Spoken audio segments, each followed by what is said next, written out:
Je sais pas pour vous, mais personnellement, il n'y a pas d'endroit où je trouve plus la paix et le repos que dans la nature.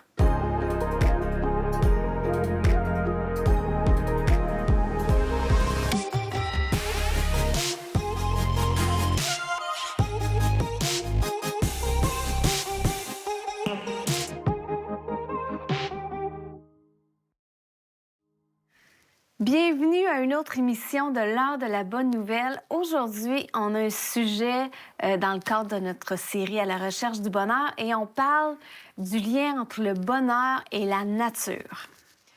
Salut Valérie. Salut Martin, on est ensemble aujourd'hui Oui. pour parler de la nature, un sujet que j'aime vraiment beaucoup. Puis en plus, on est dans la semaine vraiment des fleurs. Ah oui? J'ai 2 pommiers chez nous. Oui? Puis écoute, c'est plein de fleurs. Puis lundi, ma femme, Marie-Pierre, on regardait un des pommiers, puis c'est toutes des fleurs rouges, roses, mais il est plein. tellement beau. Puis là, ma femme, elle aime les fleurs. Fait que là, elle était là comme, oh, elle dit ça, c'est le bonheur, mais ça dure juste 5 jours. C'est vrai, hein? Parce que là, elles sont presque toutes rendues à terre. Écoute, c'est la nature, voir quelque chose d'émerveillant, qui nous émerveille en haut d'une montagne, ou même pour la première fois. Moi, j'aimerais ça, à un moment donné, voir le Grand Canyon. Hein. J'imagine c'est que la vraiment première fois que tu vois ça, ça doit C'est être... impressionnant. Mais il y a plein d'études qui vont dire que la nature, tout ce qu'on voit qui est beau va nous apaiser, va baisser notre stress. Donc, ça a un effet sur nous, c'est sûr. Ah oui, sûr. ça l'a l'effet, c'est sûr et certain. Nous, ça fait des années, ça fait 20 ans que je suis mariée, que ça fait 20 ans qu'on a un objectif quand on est en vacances, c'est d'aller sur le bord de l'océan. Ah oui. On va toujours sur le bord de la mer, on a besoin de ça. Ça nous apaise, on va prendre des longues marches sur la plage, été comme hiver.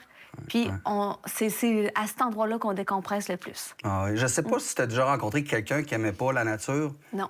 Ça m'est jamais arrivé. Non. Alors, j'ai hâte de voir le Vox Pop. Qu'est-ce que les gens pensent? Hein? Exact. Puis on a demandé au Vox Pop pour cette émission-là, la connexion avec la nature apporte-t-elle le bonheur? La connexion à la nature, ça peut soulager beaucoup. Ça peut aider à déstresser. Oui. C'est à l'origine, c'est le retour à l'origine. Oui, ça c'est indispensable. Depuis le Covid, j'ai mon arbre auquel je vais parler régulièrement. Non, la connexion avec la nature, pour moi, c'est la valeur suprême. C'est là que je me sens le plus moi-même, le plus en paix, les arbres, la forêt, l'eau. Une fois juste de respirer la nature, on se rend compte que c'est quelque chose que l'humain a besoin, absolument. Là, absolument. Ça nous ressente aussi, là, ça enlève du stress. Bien sûr. Ça peut être une forme de spiritualité. Moi, je pense que c'est... J'ai dit que j'en avais pas tantôt, mais bref, la nature, pour moi, c'est quelque chose. Tout à fait. Tout à fait, 100% d'accord avec ça. La nature, ça nous permet de nous éblouir, de profiter justement du bel environnement qu'on a. Ici au Québec, on est chanceux. Là. Fait que oui, définitivement. Quand t'es dans la nature, t'écoutes tes petits oiseaux, là, puis dans le bois, t'es tout seul, tu fais tes affaires, je sais pas, moi, à la pêche ou tu prends une marche, il fait beau. Hey, ça, c'est vraiment le fun, là. Ouais. Hein? Toutes les réponses sont belles. Puis je trouve ça drôle que, d'ailleurs, ce monsieur-là qui dit « Ah, moi, tantôt, j'ai dit que j'étais pas spirituel, là, mais finalement, quand je suis dans la nature, je comprends ce qu'il veut dire parce que des fois, je vais prendre une marche après ma journée de travail. On a un petit sentier dans la forêt, pas loin de chez nous. Puis c'est vrai que... ça l'apaise, on décompresse. Puis moi, je suis convaincue... c'est sûr que moi, j'aime Dieu, je suis en connexion avec Dieu. Ah oui. Puis quand je suis dans la nature, je me dis, wow, quel artiste! Ah oui. Quelle grandeur! Quelle beauté! Puis Dieu nous a placés dans cette nature-là, dans cette splendeur-là, pour qu'on puisse reconnaître à quel point il est grand. Ah oui. Moi, c'est comme ça que je le vis. Ce que j'ai trouvé intéressant, là, il y a 2 types de personnes. Hein? Il y a les amants de la nature dans les réponses. Moi, je me considère un amant de la nature. J'aime aller à la pêche. Même quand je ne pogne pas de poisson, je regarde le lac. T'es juste bien. Mais il y en a pour qui c'est plus spirituel. Hein? Ouais. Il y a le courant panthéiste qui existe où est-ce qu'on dit que tout est Dieu. Moi, je me souviens de parler d'une madame qui marchait dans la forêt, puis elle marchait dans les feuilles, puis elle me disait que les feuilles, c'est Dieu. Donc, c'est ça le courant, l'idée que tout est interrelié, tout est spirituel, tout est précieux. Jean-Jacques Rousseau avait un peu cette idée où est-ce qu'il disait « l'homme naît bon ». C'est la société qui le corrompt. Donc, l'homme est bon, la nature est bonne, mais la parole de Dieu nous dit que, finalement, l'homme est pécheur, puis le péché a même corrompu la nature, a même déchu aussi la nature. Hein. Et ce que moi, j'aimerais qu'on regarde tantôt, c'est est-ce que la nature, la création, est une fin en soi, ou est-ce qu'elle pointe vers quelque chose de plus grand ou quelqu'un de plus grand? Parfait. Donc, on prend une courte pause et on revient avec Martin. Beaucoup de gens, ils vont voir juste la création, puis ils vont s'émerveiller comme si c'était une fin en soi. Le 8 avril 2024, on regardait la Lune cacher tranquillement le Soleil. Puis je me suis rappelé, moi, que on peut voir une éclipse seulement parce que le Soleil il est 400 fois plus gros que la Lune, mais 400 fois plus loin. Et là, moi, je me disais, oh, c'est donc bien un beau hasard, tu sais. Mais tu sais, pour moi, c'est pas un hasard. Je voyais Dieu en arrière de ça. Vous avez des questions ou des commentaires sur ce que vous venez d'entendre? Contactez-nous par téléphone ou réagissez sur les médias sociaux.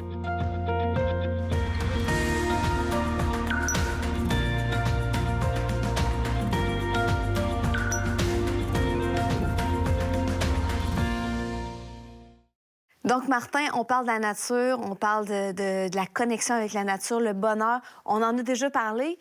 La nature nous fait du bien. Donc, oui, c'est sûr que moi, si tu me dis, Valérie, qu'est-ce qui t'apporte du bonheur dans la vie? La nature, c'est dans mon top 5. Puis la nature nous pointe vers quelqu'un de plus grand. Bien, c'est ce que la Bible dit. J'aimerais ça commencer avec un verset que je vais te lire. C'est un court verset dans le psaume 19, 2. « Les cieux racontent la gloire de Dieu et l'étendue manifeste l'œuvre de ses mains. » Donc, on voit dans ce verset-là, les cieux racontent. Les cieux et la nature, c'est pas une fin en soi. La nature et les cieux racontent quelque chose, ont une histoire à raconter. Puis moi, j'ai une histoire à te raconter. Oui.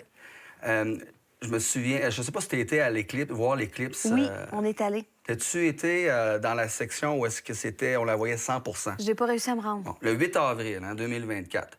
Moi, c'est ma fille, une de mes filles, qui dit « Ah, papa, j'aimerais ça aller voir l'éclipse. » Puis apparemment qu'on la voit à 100 % à Saint-Georges. C'est bon. À Lévis, on la voit à 98. C'est comme moi, dans ma tête, c'est comme, mais là, pour 2 % vas-tu me taper une heure de route? Mais j'ai dit, je vais y faire plaisir, alors je suis allé. Alors, le matin, je me lève, je m'en vais avec 2 de mes filles, puis leurs amis étaient là, on s'en va à Saint-Georges. Mais finalement, à Saint-Martin, qui est un petit peu plus loin, on pouvait la voir 30 secondes de plus en totalité. Okay. Je dis, ben, autant qu'à y aller. On va aller à Saint-Martin. Alors, on s'installe là.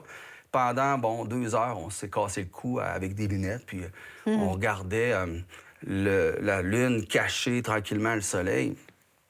Moi, je savais pas trop à quoi m'attendre. Parce que là, les gens disaient, quand ça va être total, on va pouvoir enlever nos lunettes, puis vous allez voir que... Je dis, OK, enlever... Moi, j'ai jamais enlevé mes lunettes, là. Même qu'on se patente des boîtes des fois pour regarder quand on n'a pas de lunettes. Bon, fait que on va attendre. Et là, quand c'est arrivé, là, ça baisse la lumière. Puis honnêtement, c'est pas comme la nuit, mais pas loin. Hein? Puis là, les lumières du complexe s'allument parce qu'il fait trop noir en plein jour. Et là, tout à coup, on a la 100 %. Mais là, ils disent, vous pouvez enlever vos lunettes. Et là, OK, j'enlève mes lunettes, mais écoute, j'étais tellement bouche bée devant ce que je voyais, parce que là, juste avant, à 1 % on peut pas, parce que c'est trop fort. Juste 1 Même à 1 %, c'est pas comme il reste juste 1 % de rayon. Non, même à 1 % là, c'est trop fort. Mais à 100 % la Lune est rendue noire. Puis tout le tour, c'est comme un halo blanc qui scintille. Ah, ça devait être beau. Et là, moi, je regarde ça, puis moi, j'ai une émotion qui vient me chercher. Puis moi, je suis quelqu'un plus stoïque. Je suis comme... Puis là, à un moment donné, je savais pas trop ce qui se passait. Je dis, comment ça? Et là, je commence à être ému. Puis là, je commence à pleurer. Puis là, ma fille, elle me regarde, puis elle me regarde, elle dit, papa, ça va? Elle n'est pas habituée de t'avoir pleuré. Non, mais regarde là, regarde-moi pas, moi. Écoute, c'était... Puis les gens autour, ils étaient tous émerveillés. Puis je me suis rappelé, moi, que on peut voir une éclipse seulement parce que le Soleil il est 400 fois plus gros que la Lune, mais 400 fois plus loin. Et là, moi, je me disais, oh, c'est donc bien un beau hasard, tu sais. Mais tu sais, pour moi, c'est pas un hasard. Dieu a placé toutes ces planètes-là, notre système solaire, avec le mouvement, la vie. C'est Dieu qui a... Alors moi, je voyais pas juste un phénomène avec des astres, je voyais Dieu en arrière de ça. Puis la majorité autour, je sais pas s'ils voyaient Dieu, je dis pas que j'étais le seul chrétien, mais beaucoup de gens, ils vont voir juste la création, puis ils vont s'émerveiller comme si c'était une fin en soi. Mais non, il y a quelque chose de plus. Puis en regardant, pendant 3 minutes 30 secondes, c'était les ténèbres. Ça m'a rappelé... Pendant 3 minutes? Oui. Ça m'a rappelé un phénomène semblable qui est arrivé il y a 2000 ans. Ouais. Quand Jésus était à la croix, il y a eu 3 heures de ténèbres. Et là, nous, on peut enlever nos lunettes parce que la lune cache le soleil. Ouais. Puis le Seigneur Jésus, c'est un peu ce qui est arrivé, parce qu'on a un Dieu comme le soleil, un Dieu saint, un Dieu glorieux, et nous, on est là, pécheurs, devant ce Dieu saint, et le salaire du péché, c'est la mort. Donc, on a la colère de Dieu. On peut pas enlever nos lunettes. C'est trop dangereux. On peut pas regarder Dieu puis vivre. Ce que le Seigneur Jésus a fait, c'est qu'il est venu mourir sur la croix entre Dieu et nous. Il a caché parfaitement la colère de Dieu à cause de nos péchés. Puis à cause du sacrifice de Jésus, on peut, par la foi, enlever nos lunettes puis voir la gloire de Dieu, puis un jour aller dans sa présence. Parce que Jésus a pris 100% de la colère de Dieu sur lui à cause de nos péchés. Puis à cause de ça, on peut justement mettre notre foi en lui, croire en lui, puis avoir la vie éternelle. Alors moi, je pensais à cette leçon d'objet puissante en regardant l'éclipse, puis j'étais tellement ému. Puis je me disais, j'aimerais ça dire ça à tout le monde autour de moi, que c'est pas juste une éclipse, il y a un message Il y a une derrière. image derrière ça. Ouais. Et puis là, à un moment donné, là, l'éclipse, la lune elle est sortie. Là, il fallait remettre tout de suite nos lunettes, même si c'était un petit peu le soleil qui parce qu'on peut pas regarder. Et là, puis même pendant l'éclipse, là, ce que j'ai remarqué, c'est qu'il y avait un coucher de soleil à 360 degrés. Ah oui, c'était les 365, couleurs étaient tout le tour, magnifiques. 365 degrés. Donc, on regardait, puis c'est comme si le soleil avait un peu oublié où terminer sa course, là, puis il savait pas trop où se coucher. Donc, il y avait vraiment quelque chose d'intense dans cette expérience-là que j'ai vue. Puis là, j'étais déçu parce que j'ai dit, j'aurais aimé ça que mes filles voient ça. Oui. Mais trop tard. La prochaine éclipse, c'est dans plus de 100 ans, au Québec. Oh, quand même. Il va en avoir un peu ailleurs, là. Puis j'aurais aimé ça dire à tout le monde, « Hey, venez voir. Venez voir comme c'est merveilleux. » Parce que c'est la nuit puis le jour entre 98 puis 100 Ça, je le savais pas. Alors, il est trop tard pour l'éclipse, mais il n'est pas trop tard pour le Seigneur Jésus. Alors, comme je sais à quel point le Seigneur Jésus il est merveilleux, moi, je veux dire aux téléspectateurs, venez à Jésus. Venez à Jésus, il est merveilleux, puis je vous le dis. Puis peut-être que les gens vont dire un peu comme avec l'éclipse, bon, que je suis chez nous, je le vois à 98 pourquoi j'ai... Peut-être qu'il y a des gens qui sont proches de Dieu, à 99 proches, mais être proche de Dieu, c'est pas être avec Dieu, malheureusement. On peut être proche de Dieu puis être quand même perdu. Alors moi, je vous dis, allez à 100 avec le Seigneur. Renoncez à tout ce que vous avez. Comme le Seigneur a dit, il faut être prêt à renoncer à tout puis aller 100 à lui parce que c'est la nuit et le jour en 99 proche et avec Dieu. Puis ça, vous pouvez le faire à cause que Jésus-Christ, il a pris votre place. Il a pris vos péchés sur lui à la croix. Il nous cache de la colère de Dieu. J'ai un verset que j'aimerais ça partager. Un verset qu'on retrouve dans l'Évangile de Jean, qui va bien avec l'idée de la lumière puis le soleil. Oui. C'est dans Jean 8, au verset 12, qui dit « Jésus leur parla de nouveau et dit « Je suis la lumière du monde. Celui qui me suit ne marchera pas dans les ténèbres, mais il aura la lumière de la vie. » Alors, c'est vraiment en Jésus qu'on peut avoir cette lumière de la vie pour marcher pour lui. Puis tellement de belles images qu'on peut avoir de la grandeur, la splendeur de Dieu dans la nature. Moi, ça me touche. J'avais pas perçu l'éclipse de la même façon que tu l'expliques, mais je trouve ça tellement beau. L'image de Jésus qui vient cacher... En fait, il vient pas cacher la gloire de Dieu, mais il vient nous donner l'accès, la capacité d'être en communion, puis de regarder à Dieu. En fait, il nous cache de sa colère. Oui, c'est ça, cache de sa colère. Parce que c'est ça. Amen. Merci. Seigneur. Yes. On prend une courte pause et on revient. L'heure de la bonne nouvelle, en collaboration avec le Messager chrétien, vous offre gratuitement le livre de réflexion quotidienne La Bonne Semence. Pour en recevoir un exemplaire, écrivez-nous à l'heure de la bonne nouvelle, casier postal 33012, comptoir postal Thibault, Trois-Rivières, Québec, G8T 9T8. Vous pouvez également nous joindre à info@hbn.ca ou par téléphone 1-866-509-1319. Noémie, bienvenue à l'heure de la bonne nouvelle. Je suis super contente de t'avoir avec nous aujourd'hui pour qu'on puisse entendre ton témoignage, l'histoire de ta vie. Et je suis un peu au courant de ton parcours. J'aimerais que tu commences par nous parler. T'as grandi où? C'est qui Noémie? OK. Donc, je m'appelle Noémie, je suis française. Ça fait à peu près 2 ans que je suis à Québec. J'ai grandi dans une famille chrétienne. Je fais partie de la communauté des gens du voyage, donc des Tziganes, ce qui fait qu'on vivait en roulotte, en caravane avec mes parents, on voyageait. Mes parents étaient des gens engagés à l'église, donc j'ai depuis toute petite été à l'église, donc sous des chapiteaux. Malgré tout, j'ai une enfance heureuse, mais il y avait quand même des petites nuances parfois parce que mon père pouvait être violent, quelquefois psychologiquement, quelquefois physiquement. Lui-même était issu d'une famille de 10 enfants, puis lui-même aussi avait vécu des choses difficiles. Voilà. Est-ce qu'il y a eu un moment où tu as vraiment eu l'impression que tu as connu Jésus personnellement? Et je me souviens, on était un été, donc c'était un grand camp avec plein de gens du voyage, des caravanes partout, des roulottes partout. Et il y avait une réunion de jeunesse où j'allais, j'avais 12 ans, oui. J'étais avec mes cousines. Donc là, il y a la prédication, il y a le moment de la prière et il y a un moment où je lève les yeux et là, je regarde, je vois mes cousines pleurer. On avait le même âge et je ne comprenais pas. Je me dis, mais pourquoi elles pleurent? Qu'est-ce qui se passe? Qu'est-ce qui s'est passé? Est-ce qu'elles vont bien? Puis ça commence à parler à mon cœur, à toucher à mon cœur. C'était comme... en fait, c'était des pleurs de repentance. Puis dans leur prière, c'était vraiment ça. Elles demandaient pardon à Jésus. Elles remerciaient Jésus. Elles demandaient pardon à Jésus pour leurs péchés. Et puis ça a commencé vraiment à me parler à ce moment-là. Et je pense que le Saint-Esprit est venu toucher mon cœur et je me suis comme sentie coupable. Je ne savais pas vraiment de quoi, mais j'avais besoin de dire aussi pardon. Et à ce moment-là, j'ai vraiment été touchée par la grâce de Dieu. Et j'ai ressenti le besoin de dire, mais Seigneur, là, vraiment, je veux te donner ma vie, je veux te donner mon cœur, Jésus, je veux t'appartenir. Wow, à 12 ans. À 12 ans.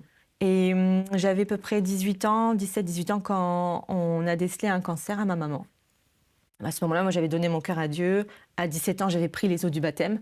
Donc, je m'étais dit, moi, je crois en Dieu. De toute façon, il va la guérir. Donc, c'est pour ça qu'on traverse ça, pour la gloire de Dieu, pouvoir témoigner que Dieu l'a guéri, ma mère. Et à ce moment-là, je me suis comme mis encore plus à l'église, encore plus à servir Dieu, encore plus à chanter, encore plus dans les mains de Dieu, vraiment, parce que j'avais cette conviction qu'il allait se passer quelque chose pour ma mère, qu'il allait la guérir, parce que c'était tellement difficile à vivre que ça ne pouvait pas être autrement à ce moment-là. Et finalement, qu'est-ce qui s'est passé? Et finalement, au bout de 2 ans de chimiothérapie, ma maman, elle est décédée. Donc, je me souviens les derniers jours, ces dernières heures. Là, à ce moment-là, mon père, il était ingérable. Je pense que sa souffrance, à lui, était immense. Mais donc, avec nous, il ne savait plus comment se comporter. Il savait plus... c'était pas possible d'accepter notre souffrance à nous. Il n'avait pas la place pour ça, à ce moment-là. Et je me souviens... mon père qui me dit, là, il faut que tu ailles avec ta mère, il faut que tu ailles à l'hôpital, je ne peux pas gérer, il faut que tu y ailles. Donc à ce moment-là, j'ai loupé mes cours, j'étais du coup au niveau cégep ici. Et j'avais dit, OK, je vais aller avec ma mère à l'hôpital. Puis je me souviens de l'infirmière qui me dit, là, ça va être les derniers instants de votre maman, il faut lui prendre sa main. Et j'étais déjà en état de sidération, je me suis dit, non, c'est pas possible. J'avais vraiment cette image en moi, me dire, mais Seigneur, je sais que tu es vivant, je ne peux pas vivre ça, c'est pas possible. Et là, il y avait son dernier souffle. C'est vraiment son dernier souffle. Et j'ai vu qu'elle était partie. Je pense que j'étais vraiment en état de choc à ce moment-là. Puis j'ai comme eu un deuxième choix à faire, comme au moment où j'ai donné mon cœur à Jésus, dit « Ok, Seigneur, je crois que tu es vivant, je te donne ma vie. » Là, j'étais comme « Mais je peux pas... Dieu, tu es vivant, je le sais, je peux pas dire que tu n'existes pas. Ma mère, elle est plus là. Mais je peux pas dire que je veux pas te suivre. » Mais là, je suis vraiment sidérée, je suis vraiment fâchée de ce qui vient de se passer. J'avais comme plein d'émotions. Mais à ce moment-là, il y avait comme quelque chose de spirituel. Il y avait un deuxième choix qui « Qu'est-ce que tu fais là, Noémie? Est-ce que tu vas continuer de suivre Dieu? Est-ce que ça va être là encore ton chemin? » À ce moment-là, mon petit frère avait 2 ans et demi. Donc, quand il a fallu organiser les funérailles de ma maman, quand il a fallu accompagner mes frères et sœurs là-dedans, j'étais comme en dehors de moi de me dire « Mais on est en train de vivre ça. On est vraiment en train de vivre ça. » T'es un peu seule dans ça parce que ton père n'était pas... Non, là, on vivait des moments très difficiles avec mon père. Et à ce moment-là, je n'étais pas capable de prier. Je ne peux pas prier, mais en même temps, j'avais cette fidélité à Dieu. Et j'avais pas d'autre secours que ça. Alors j'ouvrais ma Bible et puis je récitais le Notre Père. Ben voilà, ça me fait pleurer, je voulais pas pleurer. mais c'est ça en fait, c'est que dans ces moments-là, je pensais vraiment être seule et je me disais, mais Seigneur, ben tu m'as oubliée. Ben tu m'as oubliée. Et puis, un sentiment d'injustice où tu te dis, mais même si tu fais bien les choses, même si tu es obéissant à Dieu, il peut quand même t'arriver des choses comme ça. Et dans mon cœur, je me disais, ben, aujourd'hui, bien sûr, je pense différemment, mais dans mon cœur, je me disais, ben, t'as pas pris mon père, t'as pris ma mère, et comment on va faire maintenant? Et je vous assure que les jours qui ont suivi, les semaines, les mois qui ont suivi ont été terribles, parce que il y avait vraiment comme un nuage sombre qui était chez nous, et c'était vraiment ça, c'était vraiment le désarroi. On était tous désemparés, et on s'accrochait dans la survie, c'était ça. Aujourd'hui, je peux quand même dire qu'il y a eu des miracles dans ma vie, ça prend du temps parce qu'il y a tellement d'étapes avant ça. Avec le recul, je peux dire que oui, je me sentais seule. Mais entre-temps, en fait, j'ai rencontré mon mari. Donc, je pense que je vais avoir 19 ans. À ce moment-là, je rencontrais Romain. Et Romain, tout de suite, ça a été compliqué parce qu'il n'était pas accepté par mon père. Pas du tout. Et je me souviens de Romain qui venait prier au chevet de ma maman avec moi. Je me souviens de Romain qui vient accompagner mes frères et sœurs, faire le grand frère, monter des planches de skateboard pour eux, faire des choses pas possibles. Et à chaque fois, je me disais, mais Romain, tu vois bien que c'est compliqué. Pourquoi tu restes? Oui, tu m'aimes, oui, on s'aime, mais pourquoi tu restes près de moi? Et je pense que vraiment, à ce moment-là, je pense qu'il y avait vraiment comme... il était amoureux de moi, mais... il avait un appel sur son cœur. Je pense que Dieu avait déposé quelque chose sur son cœur de particulier pour moi, parce que ça a été une ouverture pour moi. Mais vraiment, Dieu plaçait des gens autour de moi comme pour m'encourager, comme pour me dire c'est ça ta valeur, Noémie, c'est ça ce que tu es mon enfant. Et c'est ça que ça venait me dire à chaque fois. Et c'est vraiment avec le recul aujourd'hui où je me dis, mais Dieu, il a vraiment reconstruit ma vie, il a vraiment reconstruit mon cœur, puis il m'a affermi. Et aujourd'hui, je peux dire, mais oui, je marche avec Dieu, je marche avec Jésus, puisque j'ai vécu, mais je le souhaite à personne, c'est sûr, mais il y a quand même cette joie dans mon cœur, cette paix dans mon cœur, mais ça, c'est Dieu qui le dépose. C'est Dieu, on a une super belle relation avec mes frères et sœurs, mon mari, mais je suis tellement reconnaissante qu'il soit là, qu'il me supporte. et puis, Dieu, il comble d'une façon surnaturelle, c'est vraiment ça, c'est-à-dire que aujourd'hui, 13 ans plus tard, je me rends compte que, mais vraiment, il y a des choses que je suis guérie. Je me rends compte que je suis heureuse, je suis épanouie. Il y a des tas de choses que Dieu il a permis. Il y a plein de freins qui se sont levés. Et il n'y a que Dieu qui peut faire ça. Je pense que c'est la meilleure des thérapies. Exact. Merci beaucoup, Naomi, pour ton témoignage. Ça a été un plaisir de jaser avec toi. Merci. Vous avez des questions ou des commentaires sur ce que vous venez d'entendre? Contactez-nous par téléphone ou réagissez sur les médias sociaux.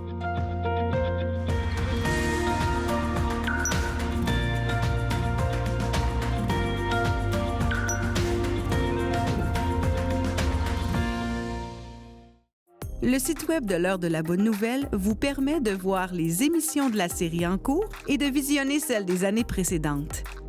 Dans la section Liens utiles, nous identifions plusieurs liens Internet donnant accès à du contenu évangélique de qualité. On y retrouve une tonne de moyens concrets pour vous aider à poursuivre et enrichir vos réflexions. Je veux te revenir avec quand j'admirais cette éclipse-là. moi, je voyais Dieu, puis j'avais quand même un sentiment de tristesse parce que je sais qu'autour de moi, il y avait sûrement d'autres croyants, d'autres chrétiens, mais je sais qu'il y avait des gens qui voyaient juste une lune. Un phénomène. Un soleil, puis un phénomène, puis qui n'allaient pas plus loin. Puis ça me faisait comme un peu de peine. J'aurais aimé ça leur dire, mais vous voyez pas que derrière ça, il y a quelque chose de plus grand, il y a un créateur. Puis l'apôtre Paul va parler un peu de cette idée-là, comment les gens vont tasser le créateur puis adorer la créature. Puis c'est un texte qu'on retrouve dans Romains au chapitre 1, qu'on va lire ensemble. Romains 1, à partir du verset 20, qui dit ceci, « En effet, les perfections invisibles de Dieu, sa puissance éternelle et sa divinité se voient comme à l'œil nu depuis la création du monde quand on les considère dans ses ouvrages. Ils sont donc inexcusables, car ayant connu Dieu, ils ne l'ont point glorifié comme Dieu et ne lui ont point rendu grâce. Mais ils se sont égarés dans leurs pensées et leur cœur sans intelligence a été plongé dans les ténèbres. Se vantant d'être sages, ils sont devenus fous. Et ils ont changé la gloire de Dieu, du Dieu incorruptible, en image représentant l'homme corruptible, des oiseaux, des quadrupèdes et des reptiles.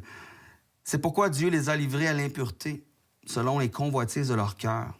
Ainsi, ils déshonorent eux-mêmes leur propre corps, eux qui ont changé la vérité de Dieu en mensonge et qui ont adoré et servi la créature au lieu du Créateur qui est béni éternellement. Amen. Alors, ce texte nous dit, ayant connu Dieu, ils ont vu les perfections de Dieu, mais ils l'ont tassé, ne l'ont point glorifié comme Dieu. On n'en veut pas de Dieu, et ils ont adoré la créature. Puis on le voit à travers les âges, hein, comment il y a eu des gens qui ont adoré le soleil, il y a eu toutes sortes de cultes à la nature, on le voit, mais il y a quelqu'un, une personne, Dieu, derrière toute cette création-là. Puis c'est vers lui que cette création-là pointe. Yes. Puis en conclusion, on va prendre le temps de lire un psaume, le psaume 8, que David a écrit, un psaume de David qui parle justement de toute la beauté et la splendeur de la création. Éternel, notre Seigneur, que ton nom est magnifique sur toute la terre. Ta majesté domine le ciel. Quand je contemple le ciel, œuvre de tes mains, la lune et les étoiles que tu y as placées, je dis, qu'est-ce que l'homme pour que tu te souviennes de lui? Et le Fils de l'homme pour que tu prennes soin de lui? Tu l'as fait de peu inférieur à Dieu, et tu l'as couronné de gloire et d'honneur. Tu lui as donné la domination sur ce que tes mains ont fait. Tu as tout mis sous ses pieds. La brebis comme les bœufs et même les animaux sauvages, les oiseaux du ciel et les poissons de la mer, tout ce qui parcourt les sentiers des mers. Éternel, notre Seigneur, que ton nom est magnifique sur toute la terre. Merci d'avoir été avec nous pour une autre émission de l'Heure de la Bonne Nouvelle. On se dit à la semaine prochaine pour une autre émission de la série À la recherche du bonheur. Puis à un moment donné, le mot valeur perd de sa valeur. T'as tes valeurs, j'ai mes valeurs, respecte mes valeurs, respecte... Quand en fait, on dénature le terme comme ça. Une valeur, c'est des convictions profondes. Quelqu'un qui est fidèle, ben il est pas fidèle selon les circonstances. Ouais? Je suis fidèle à ma femme tant que ça va bien, puis un coup que ça va pas bien, je serai pas fidèle. Faut pas que ce soit quelque chose d'aléatoire. Et c'est ça la notion de valeur.